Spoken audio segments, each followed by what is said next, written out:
నమస్తే, నేను అన్నపూర్ణ మామిడిపల్లి విజయవాడ రుచులు అనే శీర్షికలో ఈరోజు మీకు పెసరపప్పుతో కచోరీ చేసి చూపిస్తాను. పెసరపప్పు మనం చేసుకోవడానికి ఒక 2-3 అవర్స్ బిఫోర్ ముందు నానబెట్టుకొని దాన్ని కొంచెం కచ్చా పచ్చాగా మరీ పేస్ట్ లాగా కాకుండా మరీ మెత్తగా కాకుండా కొంచెం ఒక మాదిరి కచ్చా పచ్చాగా మీరు దాన్ని మిక్సీలో వేసుకొని తీసుకోండి. దాంట్లో వేసుకోవడానికి మనం పచ్చిమిరపకాయ అల్లం కలిపినటువంటి పేస్ట్ చేసి పెట్టుకోండి. దాంట్లోకి ఉప్పు, కొంచెం నిమ్మరసం, కొంచెం మసాలా పౌడరు, తర్వాత కొద్దిగా ఇంగువ. తర్వాత ముందు ఈ కచోరీ లోపల పెట్టుకునేటువంటి పిండి తయారు చేసుకోవడం అయిన తర్వాత పైన పూరీలలో పెట్టుకొని కచోరీ తయారు చేసుకొని వేయించుకోవాలి. దానికోసమని మైదా పిండి, ఉప్పు, నూనె వేసి నీళ్లు పోసి కలిపి పెట్టి రెడీగా చేసి పెట్టాను. ఒక పావు గంట ముందర కనుక ఈ పిండి కలిపి పెట్టుకుంటే మనకి బాగా నానిపోయి మనకి చేసుకోవడానికి బాగా వస్తాయి. అందుకని కలిపి పెట్టాను. వీటితో ఇప్పుడు ముందుగా మనము కచోరీ లోపల పెట్టేటువంటి పిండి తయారు చేసుకుందాం. దీన్ని ఎక్కువగా నార్త్ ఇండియాలో బాగా ఎక్కువగా తయారు చేస్తారు. దీన్ని మూంగ్ దాల్ కచోరీ అంటారు. మూంగ్ దాల్ అంటే మామూలు పెసరపప్పు కచోరీ మంచి ఫేమస్ అన్నమాట. అది కాక ఇంకా ఇప్పుడు శనగపిండితో చేస్తున్నారు, బేసిన్ కచోరీ అని చేస్తున్నారు. తర్వాత ఏమో ఆనియన్ కచోరీ, అచ్చంగా ఆనియన్ తో చేస్తున్నారు. రకరకాల వెజిటబుల్స్ వేసి మిక్స్డ్ వెజిటబుల్ కచోరీస్ అని చేస్తున్నారు. ఇవన్నీ చేసినప్పటికీ మొత్తం మీద ఫస్ట్ కచోరీ అంటే మటుకు ఈ పెసరపప్పుతో చేసే మూంగ్ దాల్ కచోరీనే మంచి ఫేమస్ అన్నమాట. మనం సౌత్ లో ఎట్లయితే ఉదయం బ్రేక్ఫాస్ట్ కింద మనం మైసూర్ బజ్జీ, వడ ఇలాంటివన్నీ తయారు చేసుకుంటాము. అలా వాళ్ళు నార్త్ ఇండియాలో ఫస్ట్ మార్నింగ్ బ్రేక్ఫాస్ట్ కింద కూడా ఇది తయారు చేసుకుని కచోరీలు తింటుంటారు అన్నమాట. సో అది నేను ఈరోజు మీకు చూపిస్తాను. ముందుగా స్టవ్ మీద కళాయి పెట్టుకొని కళాయిలో నూనె వేద్దాం. నూనె వెచ్చపడిన తర్వాత దాంట్లోకి మనం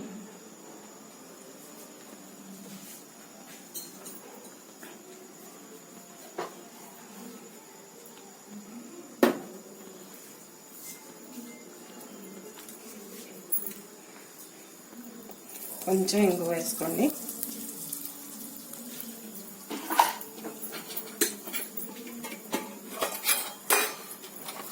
కొద్దిగా జీలకర్ర,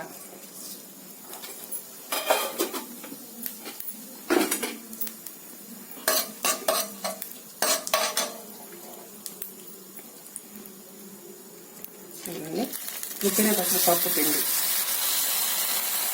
మనం ఈ డిష్తో ఒక 3 వంతులు 30 వంతు డిష్ పెసరపప్పు నానబెట్టుకుంటే మనకి రుబ్బుకునేప్పటికి డిష్ నిండా వస్తుంది అనమాట. ఇది బాగా దీంట్లో ఆయిల్లో ఫ్రై అవ్వాలి. మనం కూర ఎలా వేయించుకుంటామో అలాగా శుభ్రంగా వేయించేసుకోవడమే. దీంట్లోకి మనం అల్లం, పచ్చిమిరపకాయలు రుబ్బి పెట్టినటువంటి కారం, ఇంకా విడిగా వేరే పొడి కారం అది ఏం అక్కర్లేదు. ఇది వేసుకుంటే చాలా సరిపోతుంది.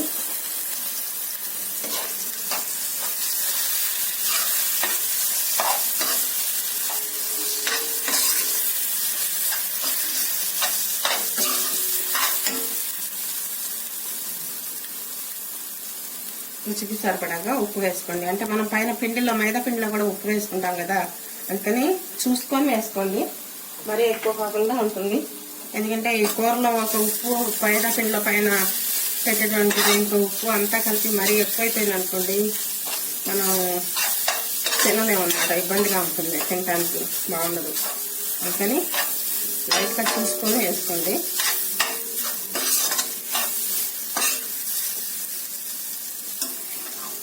కొంచెంగా ఒక 1/2 స్పూన్ గరం మసాలా పౌడర్,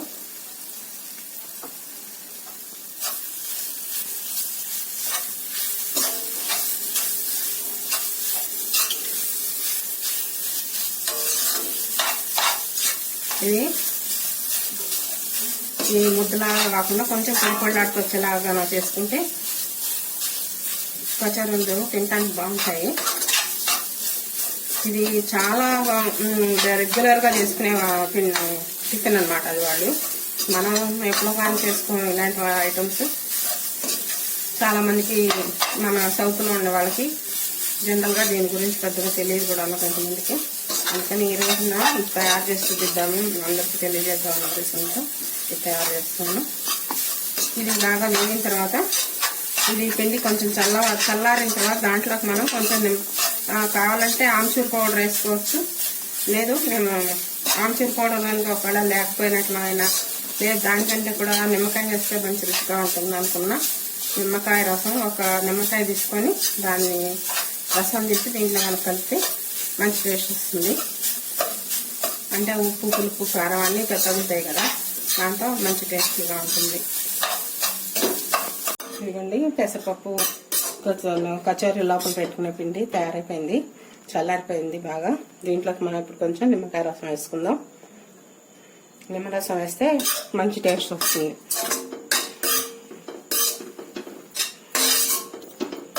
ఇప్పుడు మనం దీన్ని కచోరీ లాగా తయారు చేసుకొని లోపల ఈ పిండి పెట్టుకొని మనం పైన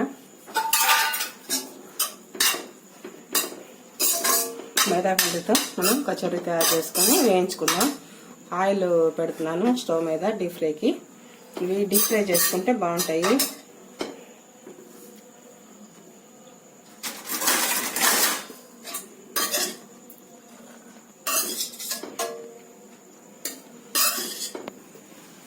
ఇవన్నీ మైదా పిండి చిన్న చిన్న నిమ్మకాయంత ఉండని తయారు చేసుకోండి. ఆ నిమ్మకాయంత ఉండల్ని మనం చేయాలంటే ఇలా కర్ర పెట్టి ఒత్తుకొని చేసుకోవచ్చు. లేదంటే మనం బొబ్బట్లు చేసుకున్నట్టుగా పూరిని చేతిలో పెట్టుకొని తయారు చేసుకొని దాంట్లోకి పిండి పెట్టుకొని తయారు చేసుకోవచ్చు. కచోరీ అంటే పూరిలో మధ్యలో మనం మసాలా దోశలో ఎలాగైతే కూర పెట్టుకుంటామో అలాగా ఇది ఇలాగా ఈ పూరిలో మనం ఇది పెట్టుకొని మొత్తం క్లోజ్ చేసేసేయడం అనమాట.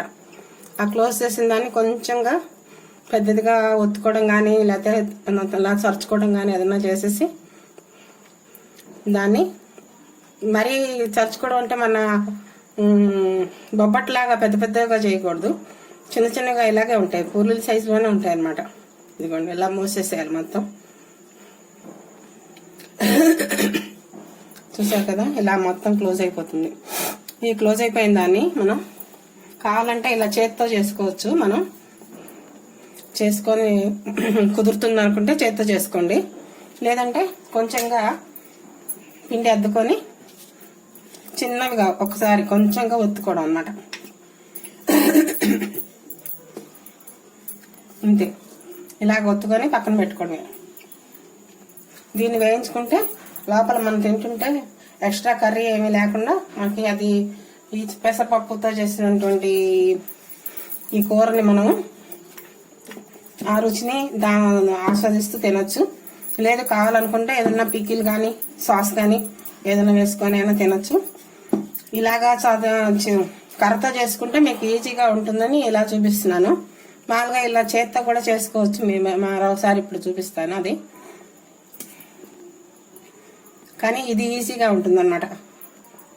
అప్పడాల కర్రతో లైట్గా చిన్న పూరిలాగా ఒత్తుకోవడం, దాన్ని మొత్తం పిండి పెట్టేసి అంతా ఫోల్డ్ చేసేసుకొని అన్ని పక్కల నుంచి ఫోల్డ్ చేసుకోండి. నూనెలో వేయగానే ఇచ్చుకొని మొత్తం అంతా ఆయిల్లో పడిపోయి ఖరాబ్ కాకుండా ఇలా మడుచుకుంటూ మొత్తం చక్కగా క్లోజ్ చేసేసేసుకోండి. క్లోజ్ చేసుకొని మొత్తానికి ఇలా మర్చేసుకోండి. ఈ మడుచుకున్న దాన్ని మనం ఇలా చేతితో చరుచుకోవచ్చు, కావాలంటే ఆయిల్ చేతికి రాసుకొని అయినా చరుచుకోవచ్చు ఇలాగా. లేదంటే కొంచెంగా పిండి అద్దుకొని మనకి ఇలా చేసుకోవడం చేత కాదు అనుకున్న వాళ్ళకి కూడా చేసుకోవడానికి తేలిగ్గా ఉంటుంది అన్నమాట ఈ విధానం. అందుకని నేను మీకు ఎక్కువగా ఇదే చూపిస్తున్నాను. ఎందుకంటే ఆయిల్ కాగిపోయింది. ఇది ఒత్తుకున్నటువంటి ఈ కచోరీల్ని మనం వేయించుకుందాం, డీప్ ఫ్రై చేసుకోవాలి.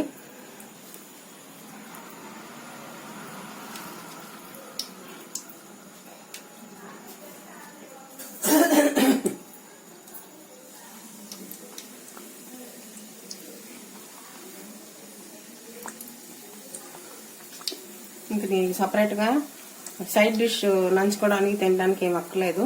డైరెక్ట్గా దాంట్లో కర్రీ ఉంటుంది కదా, ఈ కర్రీనే మంచి టేస్టీగా ఉంటుంది. మనం ఎక్కువ సరిపడాగా కారం, పచ్చిమిరపకాయలు అన్నీ వేస్తాం కదా, అందుకని ఆ రుచి దానికి సరిపోతుంది. కానీ కొంతమంది దీన్ని ఏదైనా పీకిల్తో కానీ లేకపోతే సాస్తో కానీ, అది కాకపోతే కొంతమంది కర్డ్తో కూడా, పెరుగుతో కూడా తింటారు కొంతమంది. అంటే ఎవరి ఇష్టం వాళ్ళది, ఎలా నచ్చినా చేసుకోవచ్చు.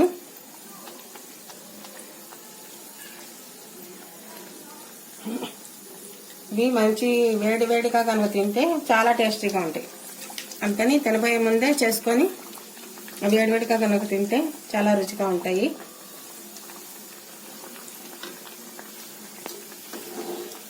ఇదిగోండి కచోరీలు వేగుతున్నాయి. ఇది ఒక రకంగా చెప్పాలంటే మనం సజ్జప్పాలని స్వీట్ చేసుకుంటాం కదా, మధ్యలో రవ్వ కేసరి పెట్టి క్లోజ్ చేసి ఇలాగే చిన్న చిన్న పూరీలాగా ఒత్తేసుకొని కాల్చుకుంటాం. ఆల్మోస్ట్ అది స్వీట్ అయితే ఇది హాట్ అన్నమాట. చేసుకోవడం అంతా తర్వాత వీటిలోనే 2-3 రకాలు చేసుకునే వాళ్ళు చేసుకుంటారు. ఇందాక చెప్పే కదా, శనగపిండితో పెసరపప్పు కాకుండా శనగపిండితో చేసుకోవచ్చు మధ్యలో పెట్టే ఐటమ్. లేదంటే ఆనియన్ కచోరీ చేసుకోవచ్చు, మిక్స్డ్ వెజిటబుల్ కచోరీ చేసుకోవచ్చు. ఎలా చేసినప్పటికీ మొత్తానికి కచోరీ అనేది మటుకు ఒక స్పెషల్ ఐటమ్గా మనం ఫీల్ అవ్వచ్చు. నార్త్ ఇండియన్స్ బాగా వాళ్ళు చాలా ఈజీగా వెంటనే గబగబా చేసేసుకుంటారు. వాళ్ళు రోజు చేసుకునేది అలవాటు చొప్పున టిఫిన్ లాగా. మనకంటే కొంచెం అంత పెద్ద ప్రాక్టీస్ లేదు కనుక మనకు కొంచెం టైం పడుతుంది. అందుకే అందరికీ వీలుగా సులువుగా చేసుకోవడానికి వీలుగా ఉండేటట్టుగా నేను కర్రతో ఒత్తి మీకు చూపించాను ఇందాక. పూరీని కర్రతో ఒత్తిగా చేసుకుంటే గబగబా చేసేసుకోవచ్చు. మనం చేతితో చరుచుకుంటూ ఒత్తునే కంటే ఇది ఈజీ మెథడ్ అన్నమాట. అందుకని ఈ మెథడ్లో చేస్తే మీకు బాగా తెలుస్తుందని చెప్పేసి నేను అలా చేసి చూపించాను. ఆల్మోస్ట్ తయారు చేయటం అన్నీ వేయటం అయిపోయింది. ఇవన్నీ కూడా లైట్ గోల్డెన్ బ్రౌన్ కలర్ వచ్చేదాకా వేయించుకోవాల్సిందే. వేయించుకుంటే కానీ బాగుండదు, పచ్చిగా ఉంటాయి. లేకపోతే అందులో మైదా పిండి కదా, కొంచెం వేగపోయినా సాగిపోయినట్టుగా అనిపిస్తుంది అన్నమాట.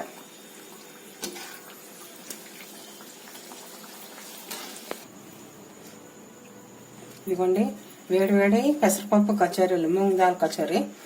ఇవి తినటానికి చాలా బాగుంటాయి. వేడివేడిగా తినేసేయండి, చల్లారితే బాగుండవు. కానీ అంటే బాగుండకపోవడం అంటే బాగుండకపోవడం కాదు, ఇంత టేస్ట్ మనం ఫీల్ అవ్వం అన్నమాట చల్లారేపటికి. అందుకని చేస్తుండగానే వేడివేడిగా తింటేనే చాలా రుచిగా ఉంటాయి. మీరు కూడా ఇలాగే చేసుకొని తిని మీ పిల్లలు కూడా తినిపిస్తాను. ఇది టిఫిన్ కింద కూడా మనం చేసుకోవచ్చు. మార్నింగ్ బ్రేక్ఫాస్ట్ కింద చేసుకోవచ్చు, ఈవినింగ్ చేసుకోవచ్చు, లేదా నైట్ పూట టిఫిన్ చేసుకునే వాళ్ళు చేసుకోవచ్చు. అలా ఎలా చేసుకున్నా కూడా బాగుంటుంది. దీనికి కాంబినేషన్గా కావాలంటే మనం పక్కన ఏదైనా ఒక మంచి పికిల్ పెట్టుకోవచ్చు, అది బాగుంటుంది. కావాలంటే సాస్తో కూడా తినొచ్చు. ఎలా తిన్నప్పటికీ మంచి టేస్టీగా ఉండేటువంటి ఐటమ్. పెసరపప్పు తెచ్చేసినా కూడా బాగుంటుంది, మంచి టేస్ట్ వస్తుంది. కనుక ఇది కూడా బాగుంటుంది. మీరు కూడా చేసుకొని తింటారని అనుకుంటున్నాను. ఉంటాను మరి.